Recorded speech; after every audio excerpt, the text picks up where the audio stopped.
Kita ketahui sekarang muncul wacana penundaan pemilu 2024 yang menjadi polemik. Isu ini kali pertama dilemparkan oleh Ketua Umum Partai Kebangkitan Bangsa, Muhaimin Iskandar. Dia mengklaim banyak akun di media sosial setuju dengan usulan dirinya agar pelaksanaan pemilu 2024 ditunda 1 hingga 2 tahun. Di sisi lain, sejumlah lembaga juga pernah membuat survei mengenai pelaksanaan pemilu. Muhaimin mengklaim temuan soal pihak yang ingin pemilu ditunda mengacu pada analisis big data, perbincangan di media sosial. Menurutnya, dari 100 juta subjek akun di media sosial, sebanyak 60% mendukung penundaan pemilu dan 40% menolak. Big data mulai jadi referensi kebijakan dalam pengambilan keputusan. Pengambilan sikap bergeser dari sebelumnya, mengacu pada survei beralih pada big data, ujar Muhaimin.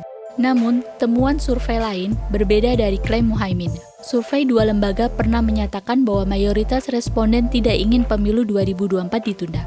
Survei Indikator Politik Indonesia yang dirilis 9 Januari 2022 misalnya menemukan bahwa lebih dari 60% responden ingin pemilu tetap digelar tahun 2024, sekalipun dalam kondisi pandemi virus corona. Penundaan pemilu yang akan dilaksanakan pada tahun 2024, usul ini dinilai wujud pembangkangan konstitusi. Menurut pakar hukum tata negara dari Universitas Muslim Indonesia, Fahri, penundaan pemilu dapat dilakukan dalam kondisi tertentu. Misalnya, secara objektif negara dalam kondisi terancam akibat pemberontakan, kerusakan, bencana alam, atau gangguan keamanan lainnya yang berdampak holistik. Menurutnya, dirinya tidak melihat kondisi objektif tersebut. Ia berharap setiap diskursus yang dilontarkan setiap warga negara harus disertai dengan suatu tanggung jawab serta standar moral yang tinggi untuk kepentingan kemaslahatan yang jauh lebih besar untuk bangsa dan negara. Lagi pula, penundaan pemilu ini tidak hanya berdampak pada masa jabatan presiden dan wakil presiden, tetapi juga jabatan lainnya yang sedianya dapat ditetapkan pada tahun 2024 berdasarkan hasil pemilu. Berikut 5 skenario terburuk apabila pemilu 2024 ditunda, menurut Yusril. Yang pertama, pemerintah dan DPR tidak sah. Hal pertama yang perlu diketahui sebagai dampak dari penundaan pemilu adalah lahirnya penyelenggaraan negara yang tidak sah, berdasarkan hukum. Apa dasar yang digunakan para penyelenggara negara jika bekerja melebihi batas waktu 5 tahun? Bahwa Indonesia adalah negara yang memiliki dasar hukum, yaitu konstitusi atau Undang-Undang Dasar 1945. Jadi, jika pemilu ditunda melebihi batas waktu 5 tahun, maka atas dasar apakah para penyelenggara negara itu menduduki jabatan dan menjalankan kekuasaannya? Tidak ada dasar hukum sama sekali. Yang kedua, Pemda tidak dikontrol DPRD. Hingga kini, Indonesia mengenal sistem tata negara bahwa pemerintah daerah diawasi oleh Dewan Perwakilan Rakyat Daerah. Hanya saja, jika pemilu ditunda, maka jelas akan muncul DPRD yang ilegal. DPRD dinilai tidak bisa lagi mengawasi atau mengontrol pemerintah daerah. Bagaimana mau mengontrol? DPRD-nya saja sudah ilegal. Hal ini juga akan berimbas pada tanggung jawab kepala daerah kepada presiden sebagai wakil pemerintah pusat di daerah. Mereka, para kepala daerah, akan kebingungan bertanggung jawab kepada siapa. Lantaran presidennya pun juga sudah ilegal. Keadaan bangsa dan negara akan benar-benar carut-marut akibat penundaan pemilu. Yang ketiga, TNI Polri membangkang kepada presiden.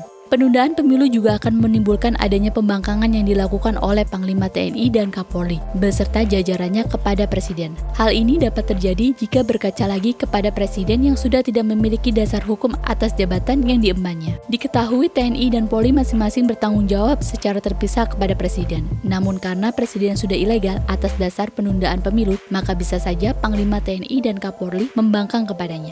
Beruntung bangsa ini kalau Panglima TNI dan Kapolri kompak sama-sama menjaga persatuan dan kesatuan bangsa pada saat yang sulit dan krisis. Tetapi kalau tidak kompak, bagaimana dan apa yang akan terjadi? Bisa saja terjadi dengan dalil untuk menyelamatkan bangsa dan negara. TNI mengambil alih kekuasaan walau untuk sementara. Yang keempat, rakyat bisa anarkis bertindak semaunya. Pada umumnya, jika negara sedang terlibat carut-marut masalah, maka akan menimbulkan kondisi anarkisme di dalamnya. Ia mencontohkan bagaimana kondisi anarkis akan terjadi di tanah air jika pemilu ditunda yang berujung pada timbulnya penyelenggaraan negara ilegal, di mana anarkis setiap orang, setiap kelompok merasa merdeka berbuat apa saja. Tidak ada kewajiban apapun untuk mematuhi penyelenggara negara, sebab penyelenggara negara sendiri sudah ilegal. Dicontohkan, rakyat bahkan akan menjalankan kehidupan berbangsa dan bernegara semaunya sendiri. Rakyat berhak untuk membangkang kepada presiden, wakil presiden, para menteri, membangkang kepada DPR, DPRD, dan juga kepada MPR. Rakyat berhak menolak keputusan apapun yang mereka buat karena keputusan itu tidak sah dan bahkan ilegal. Yang kelima, muncul diktator. Adapun diktator tersebut digadang-gadangkan seolah muncul bak pahlawan dan beralih menyelamatkan negara dengan tangan besinya. Bisa terjadi anarki dan muncul pemimpin diktator, maka dapat dipastikan diktator tersebut juga semakin memperburuk situasi. Ia juga mengatakan diktator itu akan mendorong konflik semakin meluas. Daerah-daerah potensi bergejolak, campur tangan kepentingan-kepentingan asing untuk adu domba dan pecah belah tidak terhindarkan lagi. NKRI harga mati berada dalam pertaruhan besar.